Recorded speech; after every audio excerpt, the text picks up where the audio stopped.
Ellen White alizaliwa Gorham, Maine, tarehe 26 Novemba 1827.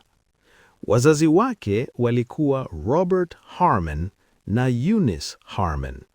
Walikuwa waumini waaminifu katika kanisa Methodist Episcopal Church. Kwa miaka 40 walihubiri kwa bidii.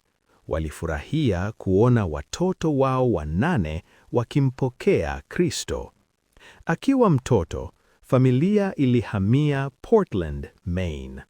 Akiwa na miaka 9, tukio kubwa lilitokea. Siku moja, alipokuwa na dada yake pacha, walikuwa wakivuka eneo la wazi. Ghafla, msichana mwenye hasira akarusha jiwe. Jiwe hilo likampiga Ellen puani kwa nguvu kubwa sana. Akapoteza fahamu, akaanguka chini. Alipozinduka, alijikuta katika duka la mfanyabiashara.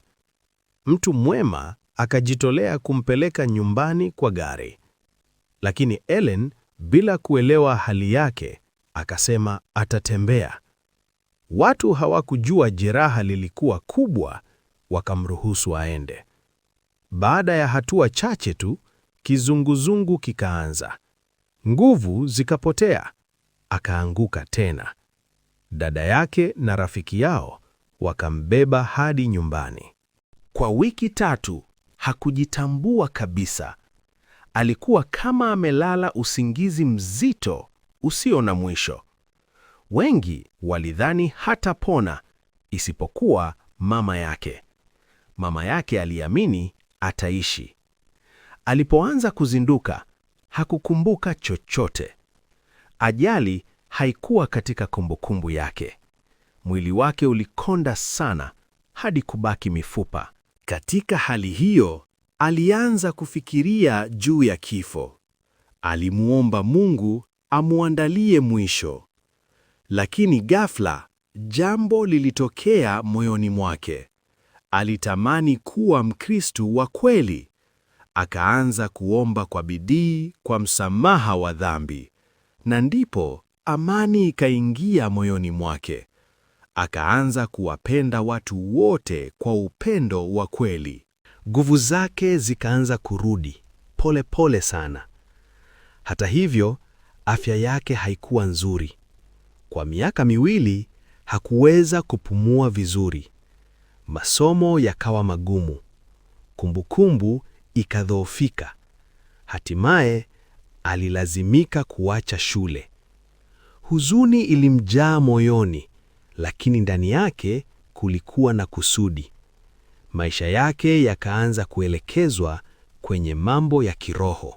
Mwaka 1840, akiwa na miaka 12, alisikiliza mahubiri ya William Miller. Ujumbe kuhusu kurudi kwa Kristo ukagusa moyo wake sana. Akatambua hali yake ya dhambi, akatamani wokovu. Lakini kwa muda alipitia mapambano ya ndani. Aliogopa Mungu asingemkubali. Kisha katika mkutano wa kambi Buxton, Maine, alijitoa kabisa kwa Kristo. Akapata furaha ya kusamehewa dhambi. Baadaye akabatizwa. Mwaka 1844 walitarajia Kristo angerudi, lakini hakutokea. Tukio hilo likaitwa The Great Disappointment.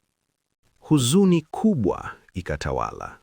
Wengi wakaacha imani, wakakata tamaa. Lakini Ellen alibaki imara, akimtafuta Mungu zaidi. Muda mfupi baadaye, akiwa anaomba, alipokea maono yake ya kwanza. Aliwaona waumini wakisafiri kuelekea mbinguni, wakiongozwa na nuru angavu nyuma yao. Maono hayo yaliwapa tumaini wengi.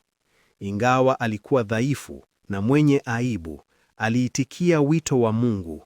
Akasafiri sehemu nyingi katika hali ngumu, akihubiri, akionya, akitia moyo. Mwaka 1846 akaolewa na James White. Wakiwa pamoja wakafanya kazi bila kuchoka. Walijenga msingi wa harakati ya Waadventista. Hatua muhimu zikafanyika. Kweli ya Sabato ikakubaliwa. Kanisa likaanzishwa rasmi mwaka 1863. Kazi ya uchapishaji ikaanzishwa. Elimu na afya vikasisitizwa. Ellen akaandika sana, vitabu na makala nyingi. Lakini maisha hayakuwa rahisi. Alikumbana na umaskini, magonjwa na maumivu. Hata alipoteza watoto wake, lakini hakukata tamaa. Aliendelea kwa imani isiyotikisika.